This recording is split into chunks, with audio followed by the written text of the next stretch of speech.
हिमालय की पुत्री शक्ति अपार, माँ शैलपुत्री जगत आधार। त्रिशूल धारिणी वृषभ सवार, करुणा की मूरत ममता की धार। पहाड़ों से ऊंची अडिग तेरी छवि, तू भक्तों की रक्षक तू निर्मल रवि।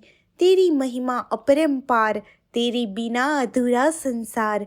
तेरा नाम ले जो सच्चे भाव, उसके संकट जाए सब पाओ।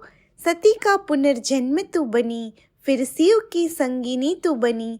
हे मेरे प्यारे शिशु, माँ शैलपुत्री का यह जीवन गान, तुम्हें सिखाई साहस की पहचान।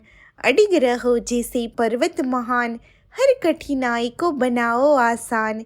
कमल समान खिला है रूप, तेरा तेज मिटाई संतापों की धूप। जीवन में हर कठिन घड़ी आई, माँ का आशीष राह दिखाए।